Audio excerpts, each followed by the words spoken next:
এই কাহিনীটা দুই অংশে বিভক্ত থাকবে। এটি প্রথম অংশ। দ্বিতীয় অংশ দেখতে আমাদের চ্যানেল বা পেজ চেক করুন। ভিডিওর উপরে রহিমের ঘরে ফেরা দ্বিতীয় অংশ লেখা থাকবে। ঘটনাটা শুরু করা যাক। অন্ধকার, বৃষ্টির নরম ঝাপটা কাদামাখা রাস্তার উপর পড়ছে।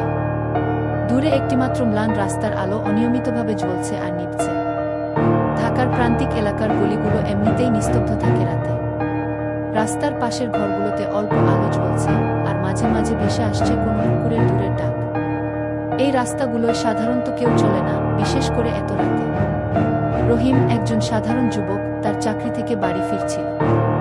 সারাদিনের ক্লান্তি তার শরীরে টেনে নিচ্ছিল, কিন্তু বাড়ি ফিরতে হবে, মা অপেক্ষা করছেন। বাড়ি ফেরার জন্য সে প্রতিদিন এই নির্জন পথ ধরে হাঁটে। কিন্তু আজ তার পা ভারী লাগছে।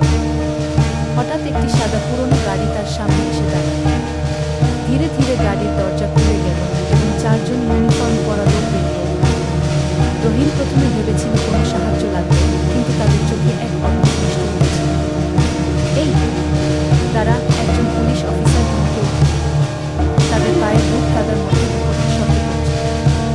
রহিম থমকে দাঁড়াল, গলা শুকিয়ে এল। স্যার, কিছু বলবেন? তার গলা কাঁপছে। তুই এত রাতে এখানে কি করছিস? অন্য একজন পুলিশ তার সামনে এসে দাঁড়াল, চোখে সন্দেহের ছিল। স্যার, আমি কাজ শেষে বাড়ি ফিরছি।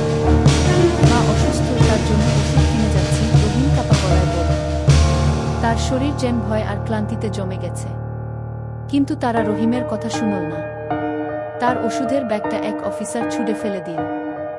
আমাদের কাছে খবর আছে তুই এক অপরাধীর সাথে কাজ করছিস। রহিম হতবাক হয়ে গেল। আমি কিছু জানি না স্যার, আমি সাধারণ মানুষ। পুলিশরা হেসে উঠল, কিন্তু সেই হাসিতে কোনো দয়া ছিল না। তারা রহিমকে জোর করে গাড়িতে উঠিয়ে নিল। তার মুখে কাপড় গুজে দেওয়া হলো যেন সে চিৎকার করতে না পারে। গাড়ির ভেতরে অন্ধকার আর গন্ধযুক্ত বাতাস যেন রহিমকে আরো ভয় ধরিয়ে দিচ্ছিল।